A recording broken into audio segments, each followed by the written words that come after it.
at a town hall in July 1912.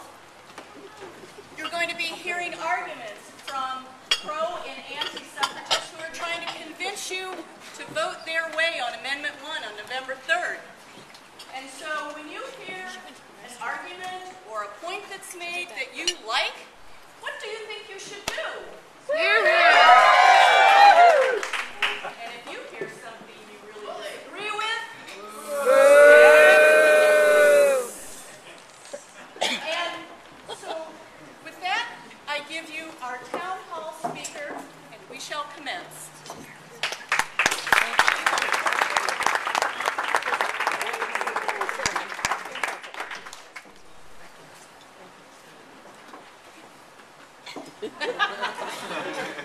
Give you all a moment to admire me.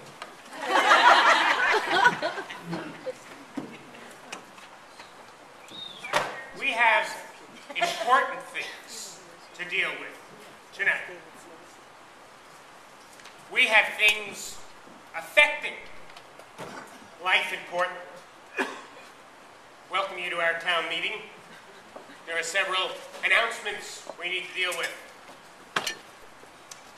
The City Health Board, in their infinite wisdom, have determined to pass a bill giving themselves the authority to regulate various aspects of sanitary conditions for dairy cows.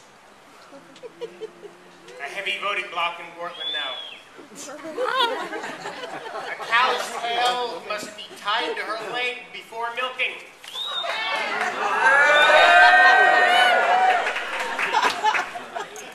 If passed, no other city in the nation will have such strict rules on dairy products as Portland.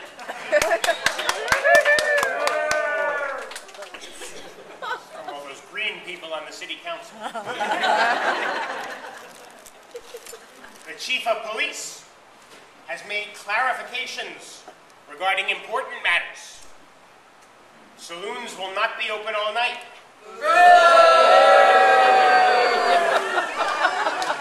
They will maintain regular hours of operation.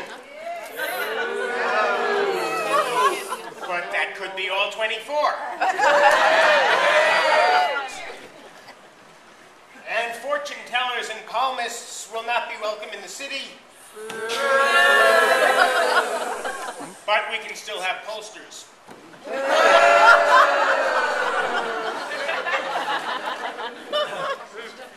Unless Oregon wishes to be completely distanced by her northern neighbor in word building, the voters will find it necessary to adopt some road legislation.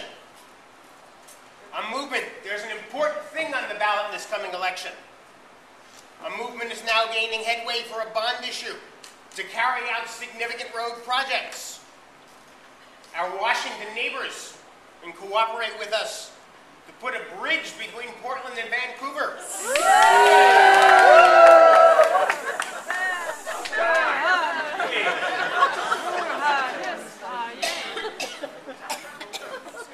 Do something about those crackpots, however, who want to put light rail on it. What? Sit down, I'm talking. Oh. Now. I believe there are some of us here who would like to speak about an issue much more important than mere roads. Roads? Yay!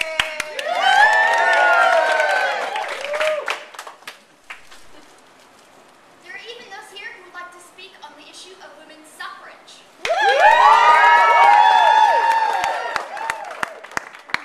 We've already voted on women's suffrage 5 times. Let's get back to roads. Go back to the kitchen! Get the road sloppy over there. Excuse me? Surely we have a right to bring it to another vote. It is coming to another vote this November. Shouldn't we have our opinions heard? We've had opinions heard on this.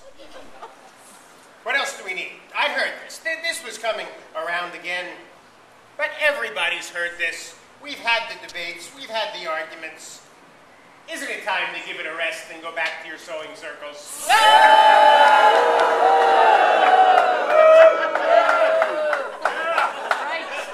that's why we don't want you people people to vote. Besides, women don't even want to vote. Anyone who would make such arguments obviously knows very little about women. Anyone who's been paying attention would have heard the women of Los Angeles came out in record numbers when they were able to vote just last year. And I ask you, do we in Portland want to be like Los Angeles?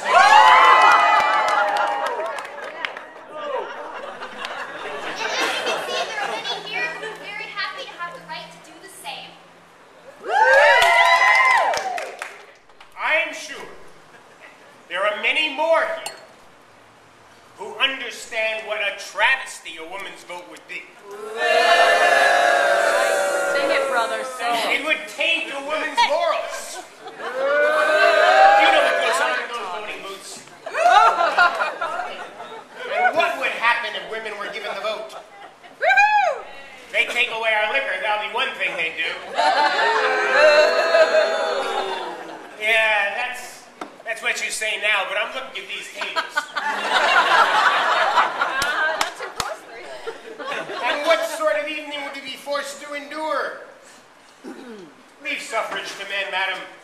After all, a woman does needlework, but does not try to compel her husband to do it. That's what I'm talking about. Good hand for needlework. There are many men here who do not share your view.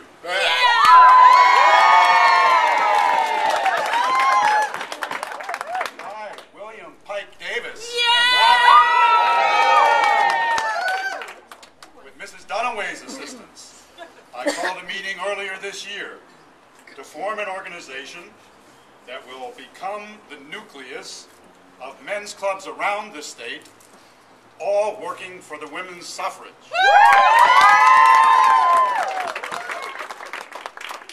Yes, Mr. Davis, I've heard of your little clubs. Aren't they the only ones of this kind in the nation? Isn't that weird even for Portland?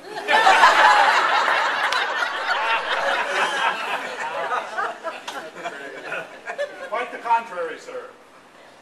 We in the West have been well ahead of the national movement for many years.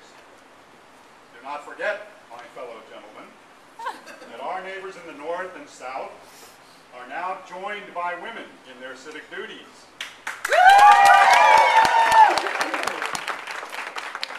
When our first meeting was held, members of the bar, judges, delegates from labor organizations, and from the branches of the Socialist Party in Portland took part in these discussions. In fact, so many men wished to speak on behalf of women's suffrage that we almost had to put off the organizational business until a later date. Now, you may have found a few men of like mind, Mr. Davis. But I hold the same opinion as our dearly departed Harvey Scott, editor of the Oregonian. The Oregonian!